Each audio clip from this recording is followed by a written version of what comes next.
Hi guys, Piotr here, this is LiteFinance Global YouTube channel, and as usual it's my pleasure to be with you again. Today, instead of the calm Atlantic Ocean, we are going to discuss the storm, another bearish storm when it comes to the crypto market. So without further ado, let's jump straight into the video.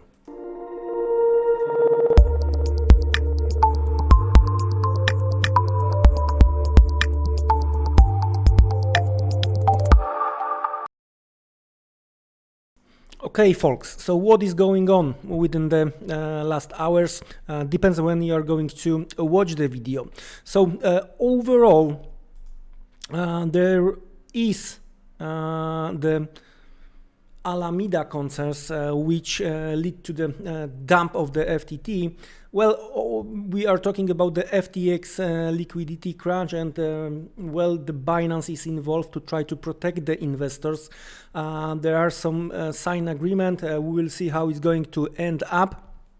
But that's another bear case when it comes to the crypto market after the Luna crash. So here is the case. So we've seen a huge wave of the red stop hands, plenty of the things, but just somewhere at the end, always there is a light in the tunnel. I'm not saying today that it's end, because it looks like it's not the end of the red color.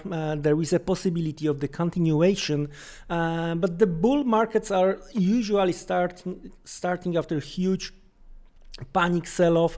So as I mentioned, there is a little bit the light in the tunnel, just a bit. So what has to happen? We are going to discuss this based on the BTC chart. So some stops were taken, no doubt about it, right here. Some stops yesterday were taken. The thing is, what I don't like the most is this type of the setup, because it might lead to even lower levels when it comes to the Bitcoin.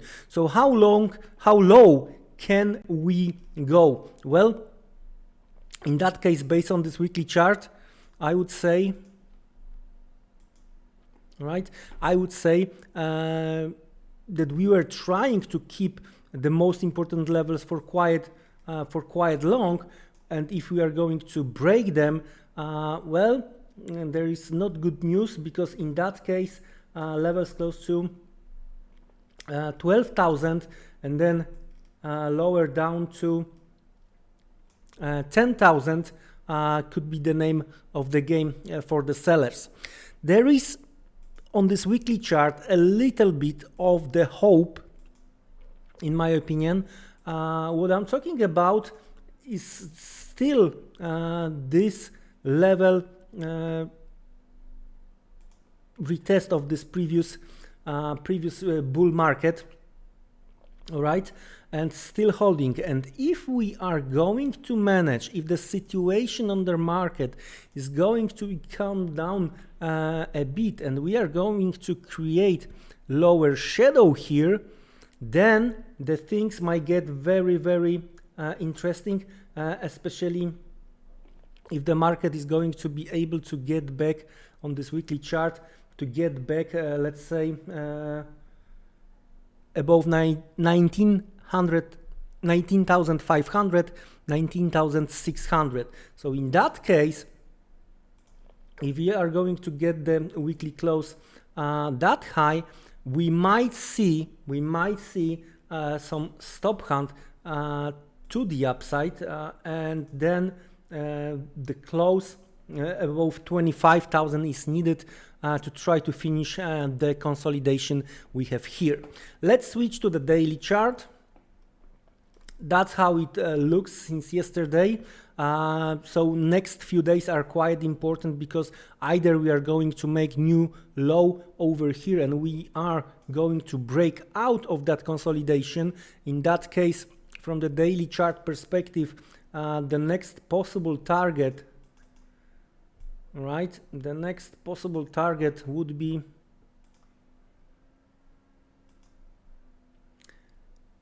somewhere we discussed on the weekly, somewhere between 12 and 10. Midline is around 11, 10,500.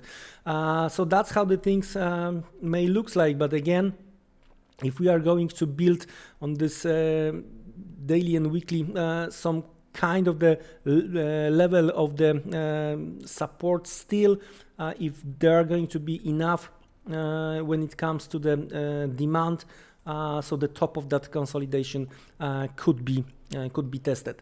So how the things looks like from the intraday perspective, if you are a day trader, no doubt this one was some kind of the confirmation of the move lower. We are trying to hold these levels, but we have to calm down. We have to settle a bit. So if you are a bull from the intraday perspective, watch out for some kind of the attempt to stop more hands with the quick reversal that could lead to retest this 19,500, 19,600, as I mentioned, for example, over the weekend or during next few days, especially if we are going to get some kind of the positive news that the customer funds are safe, right? On the other hand, if you are a seller, I wouldn't be in a rush. All right, I would look for this retest of the 19,500, 600 from this 4-hour chart perspective. Let's have a look what we have on the hourly chart to finish this video. If you are an aggressive day trader, then that's what you are looking for. There is an attempt to build the consolidation. All right, so there are two ways: either waiting for the stop hunt and reversal to try to reach the bottom of this consolidation and then to reach the yesterday or day before low, or you are waiting for something similar we were drawing on the higher time frame and trying to reach that level. All right, so that could be the second option, could be based on the FIBs. So you don't want to see, especially that the stop is going to be very close. One more time. That was the first move. That is the second. So you don't want to see the third move higher than. You don't want to see move higher than this white candle, rising candle. So in that case, the selling level could be somewhere around 18,300 with the stop above this upper shadow, all right, with this scenario. Otherwise, you are waiting for the stop hunt and trying to play at the downside, either first target around 18,000 and the second target around 17,600, 17,500. Guys, as usual, do your own research, do your own homework. I wish you great next trading session. Be safe. See you around. Take care and goodbye.